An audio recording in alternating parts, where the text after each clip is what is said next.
Tragedy often lurks behind the glamorous facade of Hollywood, and the life of Dorothy Malone was no exception. While she achieved great success and acclaim throughout her career as an actress, her personal life was marked by a series of trials and tribulations. Dorothy Malone, known by her stage name Dorothy Eloise Maloney, came into the world in Chicago on January 30th, 1924. She was born as the eldest child to Robert Ignatius Maloney and Esther Emma Maloney, alongside four siblings. However, when Dorothy was only 3 years old, the Maloney family relocated to Dallas. Tragically, their lives took a sorrowful turn when Dorothy's younger sisters, Patsy and Joan, were struck by polio. Despite the desperate efforts of Robert and Esther, who tirelessly sought the best medical care and consulted multiple doctors nationwide, both sisters succumbed to the illness in 1936. Life took a turn for the worse when Dorothy's younger sisters, Patsy and Joan, were struck by the devastating disease known as polio. Robert and Esther tirelessly searched for the best treatment available, seeking advice from doctors across the United States. Despite their valiant efforts, tragedy struck in 1936 as both sisters succumbed to the illness, leaving a void in the family's heart. In those challenging times, Dorothy found solace in the Catholic Ursuline Academy of Dallas, where she resided for 3 years. Her faith in Catholicism remained unwavering, becoming an integral part of her existence. In a 1957 interview with Photoplay magazine, she confessed that her religion wasn't just a component of her life. Instead, her life had revolved around her profound faith. The corridors of Ursuline Academy witnessed Dorothy's leadership skills as she assumed the role of class president. Her determination and dedication were rewarded when she graduated as the salutatorian in 1936. Highland Park High School became Dorothy's next destination, a place where she immersed herself in various pursuits. She excelled as the president of the Latin Club and led the basketball team with unwavering passion. Her exceptional qualities caught the attention of her peers, who crowned her as the ROTC Queen. Not only that, but she also became a cherished member of the esteemed National Honor Society.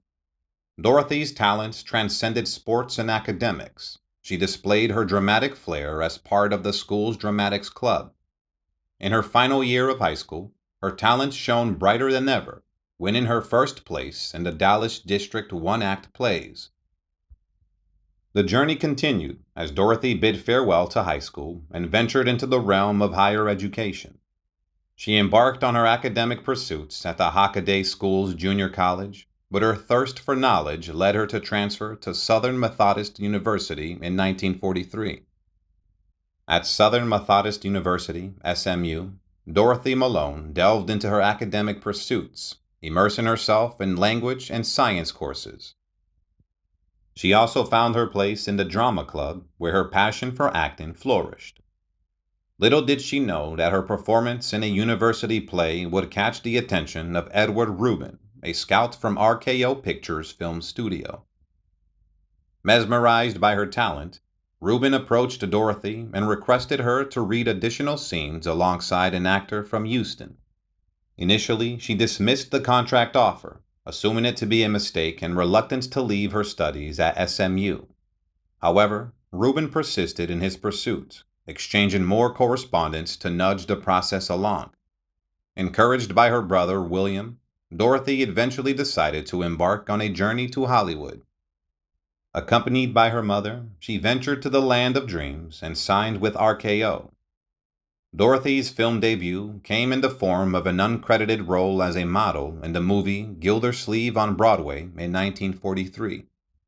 Subsequently, she appeared in a series of unremarkable films, mostly in uncredited roles until she caught the attention of Warner Brothers around 1945. It was during this time that she decided to drop the Y from her last name, giving birth to the name Dorothy Malone.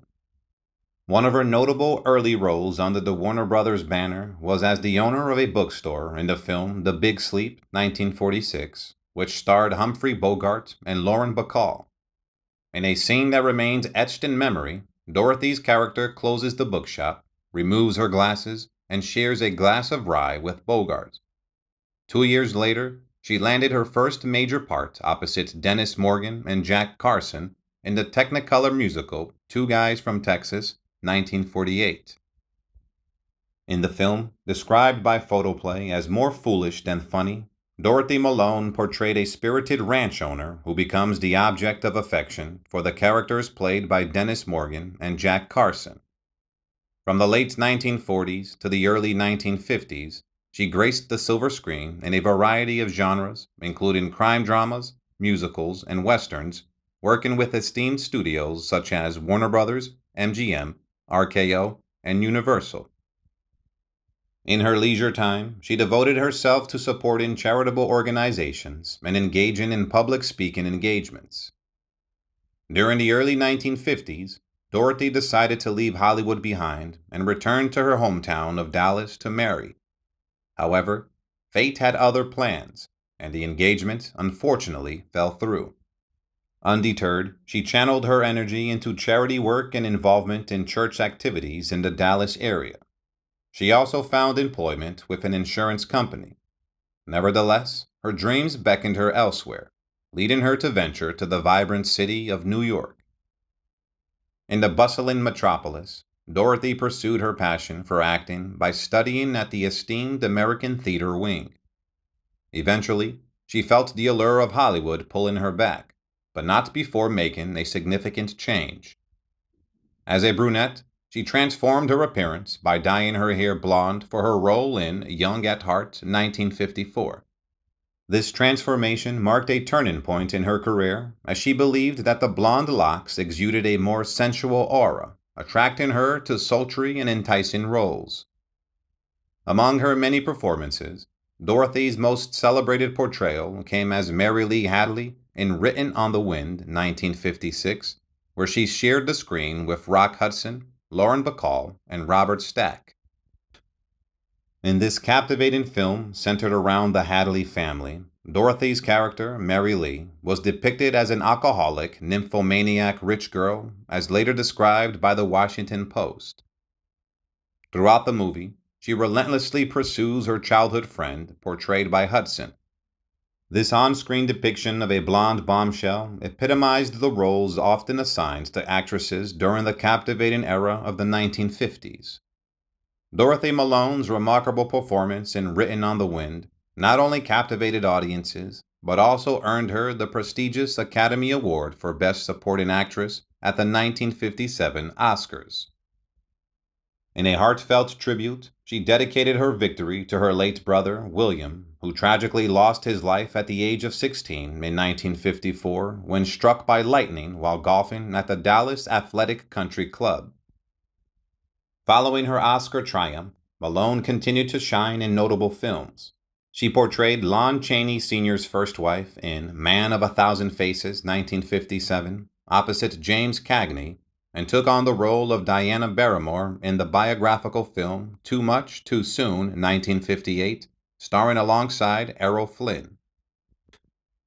Transitioning to the small screen in the 1960s, Malone found success in the primetime soap opera Peyton, where she portrayed the character of Constance MacKenzie. The series, which debuted on ABC in September 1964, featured an ensemble cast including Warner Anderson, Ed Nelson, Mia Farrow, and Ryan O'Neal. However, during the filming of the show, Malone's health took a serious turn, requiring a 10-hour surgery in 1965 to address blood clots that impeded blood flow from her heart to her lungs. Taking a temporary break from the series to recover, Malone made her return in November of the same year. To ensure continuity, actress Lola Albright stepped in to portray Constance for a total of 14 episodes during Malone's absence. As the years progressed, Malone became dissatisfied with the direction of her character, expressing concerns about Constance's lack of substance. Consequently, she was written out of Peyton in 1968, concluding her involvement with the popular show. Following her dramatic departure from Peyton, Dorothy Malone took legal action against the show's producers, leading to an out-of-court settlement.